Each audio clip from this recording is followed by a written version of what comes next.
kalau you tak ada jati diri, okay, kalau you tengok orang Indonesia, dia duduk kat sini berapa tahun pun, okay, 15, 16, 17 tahun, dia masih cakap bahasa dia.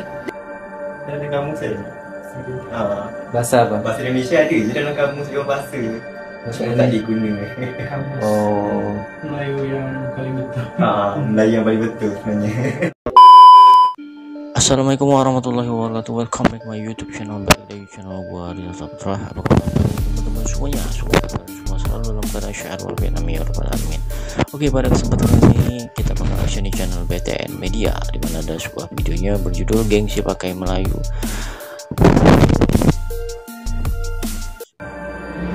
Seorang artis terkenal asal Malaysia ini mengungkapkan kekagumannya terhadap warga Indonesia yang tinggal di luar negeri. Dalam sebuah wawancara, ia menyebutkan bahwa dirinya salut dengan bagaimana orang Indonesia tetap menjaga identitas mereka melalui bahasa. Menurutnya, banyak orang di luar sana yang justru mulai meninggalkan bahasa ibunya setelah tinggal lama di negara lain, tapi tidak dengan orang Indonesia. Bahkan anak-anak mereka pun masih diajarkan bahasa Indonesia sejak kecil. Kekaguman ini menjadi bukti bahwa di mata negara tetangga, nasionalisme warga Indonesia terlihat jelas, bahkan dari cara mereka berbicara. Bagi sang artis, hal ini menjadi pelajaran berharga bahwa bahasa bukan hanya alat komunikasi, tapi juga bagian dari identitas yang tak boleh dilupakan. Ya, benar. Berpunca dari beberapa faktor, antaranya rakyat Malaysia sendiri yang tidak mengutamakan penggunaan bahasa Melayu dalam pertuturan harian serta merakan, tidak menggunakan bahasa Melayu dalam program-program resmi dan formal. Saya amat terasa sebagai rakyat Malaysia yang mendukung tinggi perlembagaan negara, perkara 152 yang peruntukan bahasa kebangsaan di Malaysia adalah bahasa Melayu, namun masih ada mana-mana pihak tidak menghormati bahasa Melayu. Contohnya program-program yang sering kadang-kadang diadakan di parlimen sendiri oleh beberapa pihak, kertas yang dimentang tidak disediakan dalam bahasa Melayu. Malahan saya tak benar.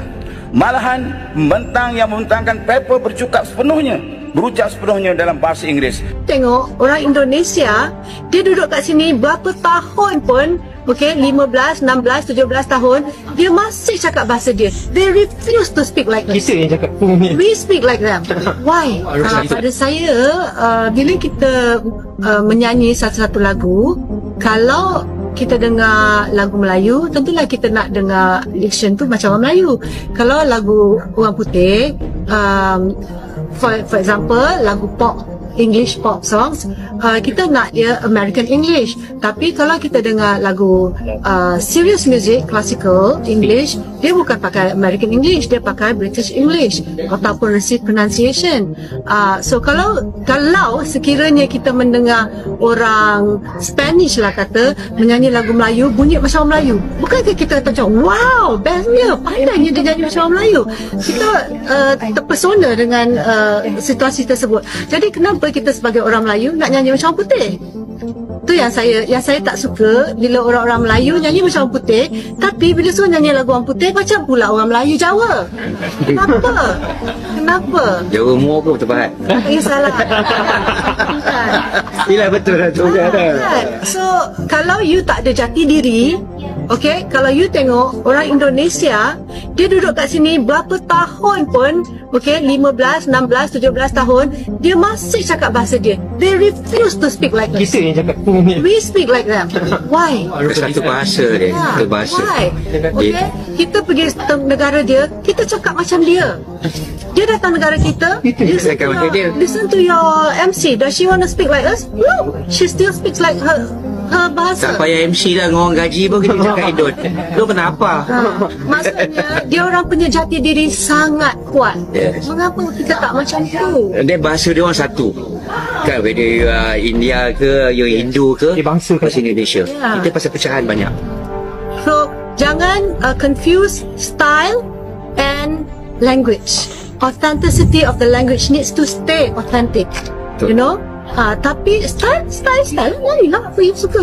Okay? Walau bagaimanapun, having said that, of course there are certain songs yang memerlukan kita ada style yang lain sedikit bila menyebutnya kan. For example, rappers, you know, they speak essence dia lah, sedikit different, you know, acceptable. Okay, tapi janganlah semuanya macam orang putih pula, pun tak best juga.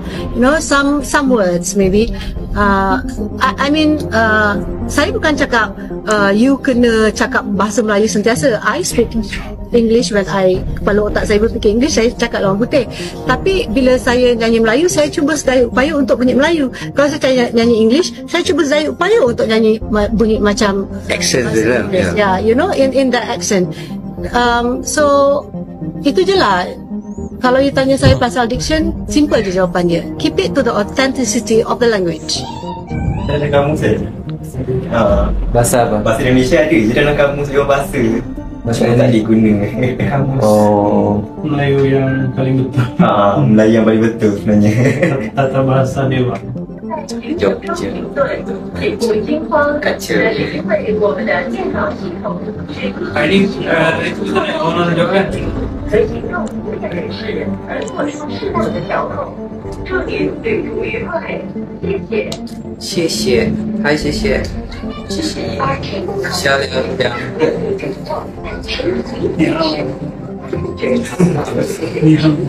好巧。 Berhayal-hayal jangan. Mana ada cermin tadi? Cermin dulu. Wah, kau kena dah tegak-tegak ni. Okey, tak ada tanya pengalaman experience bekerja dengan Nilofa dari di Indonesia. Tak pakai bahasa Indonesia ya waktu diwawancarai oleh TV Malaysia. Agak Nampak ya? takut juga sikit, agak segan sebenarnya. Aku dah cakap dah muka kau menakutkan mula-mula. Sebenarnya kalau you rasa tahu, bila ni kampung dekat JB. Orang Johor tapi lahir di KL. Ya. Tapi bila dah dapat bukan masalah, bila dah dapat bekerja di sini macam past few weeks, apa yang you rasakan daripada Hermina di Malaysia? Yep, it's a blessing lah. Maksudnya suatu kebanggaan juga kerana bersyukur alhamdulillah saya bisa dihargai di negara saya sendiri setelah syuting bareng dengan Lofa gitu kan. Setelah sekian lama juga saya berhijrah syuting di Indonesia. Dan akhirnya mungkin ini waktunya juga untuk saya kontribut di negara saya. Bukannya over proud atau gimana, tapi sadar nggak sih sebenarnya pengaruh bangsa kita itu besar banget loh, terutama ke negara-negara tetangga. Misalnya seperti waktu awal Pak Prabowo dilantik dan bikin banyak gebrakan, ada beberapa konten kreator yang Malaysia yang selalu bahas kayak Malaysia ini berasa kayak provinsi Indonesia ya. Dia buka berita isinya Prabowo terus, Prabowonomics, kebijakan Prabowo, sampai konten kreator Malaysia ini, tapi dia ini konten kreator yang baik ya, bukan yang suka jelek-jelekin Indonesia. Itu bahas kalau para pejabat di Malaysia itu tuh mulai sering pakai istilah-istilah bahasa Indonesia, dan dia tuh ngerasa kalau Indonesia itu sudah lama menang, alias Indonesia sudah lama berpengaruh atas Malaysia. Kalau aku lihat dari konten-konten beliau ini lebih ke kayak nasionalis bangsa Melayunya. Jadi dia tidak membenci orang Indonesia, tapi dia mengencourage rakyat Malaysianya itu untuk lebih cinta lagi akan budaya Melayu, dan bicara bahasa Melayu itu nggak salah kok. Cuma kalau yang bisa aku sampaikan di sini untuk kakak konten kreator ini, sebenarnya nggak apa-apa banget loh kalau kalian itu pejabatnya menggunakan bahasa Indonesia, atau bahasa kita kan juga tuker-tukeran. Banyak juga bahasa Melayu yang diserap ke bahasa Indonesia dan begitu juga sebaliknya. Jadi salam satu rumpun. Tampaknya, sebagian dari mereka menyadari betapa kuatnya pengaruh bahasa Indonesia kepada rasa nasionalisme warganya. Bagaimana pendapatmu mengenai ini, Sob? Tulis di komentar. Oke, gimana menurut kalian guys tentang cuplikan video yang kita reaksi tadi ya, dimana ada warga negara Malaysia, artis Malaysia yang kagum dengan bahasa Indonesia ya, terutama orang Indonesia walaupun sudah lama bekerja di luar negeri, tapi bahasa Indonesia tetap digunakan guys. Dan tadi ada cuplikan dari artis Malaysia yang lama berkarir di Indonesia, tapi dia tetap menggunakan bahasa Indonesia guys ya, dialek bahasa Indonesia saat diwawancarai oleh TV Malaysia sendiri. Nah, Indonesia sangat kuat ya, identitas bahasa itu sangat mempengaruhi siapapun yang sudah menggunakan bahasa Indonesia, tentunya akan menggunakannya terus. Berbeda dengan Malaysia yang masih belum punya identitas ya, terutama